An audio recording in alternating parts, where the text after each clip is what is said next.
CompTIA Tech Plus Complete Training Course. Exam Objective 6.2 Explain methods to secure devices and security best practices. Website security certificates.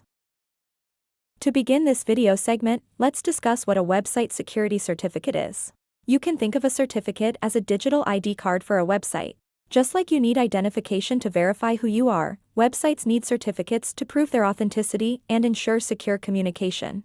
Imagine you're about to enter a secure website. Your web browser checks this certificate to confirm the site's identity, like a virtual handshake, before it establishes a secure connection. These certificates are crucial in safeguarding sensitive data, such as personal information or credit card details, from falling into the wrong hands. So how are certificates acquired? Great question. Certificates are issued and managed by trusted third-party entities known as certificate authorities or CAs. These CAs act as digital notaries, verifying the identity and authenticity of the websites. When a website owner wants a certificate, they go through a validation process with the CA. The CA will verify the website owner's identity and domain ownership to ensure they are legitimate. Once the validation is successful, the CA issues a digital certificate containing the website's public encryption key and other essential information. Let's now look at the process step by step.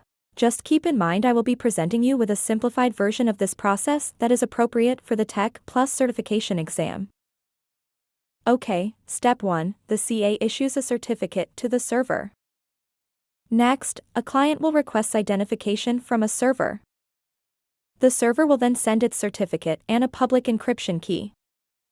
The client will then verify the authenticity of the certificate with the CA. If all goes well, a secure connection will be formed between the client and the server. So that was a little bit of a behind-the-scenes view of certificates. Now I will move to a user's viewpoint. When you access a website using HTTPS in the URL, your web browser recognizes this and checks for a valid certificate. If the certificate is valid and trusted, your browser establishes a secure encrypted connection with the website's server. The lock icon you see in the browser's address bar indicates a secure connection. It means your data, such as login credentials or credit card information, is encrypted while being transmitted, making it extremely difficult for hackers to intercept or decipher. But be careful, not all certificates are trustworthy. Let's talk about valid and invalid certificates. A valid certificate is one that has been issued by a reputable CA and is within its expiration date. On the other hand, an invalid certificate raises a red flag.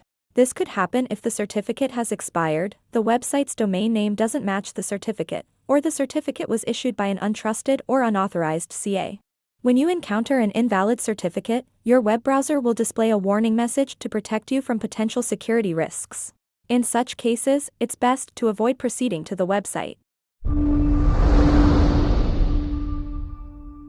Thank you for watching. Subscribe for more great content.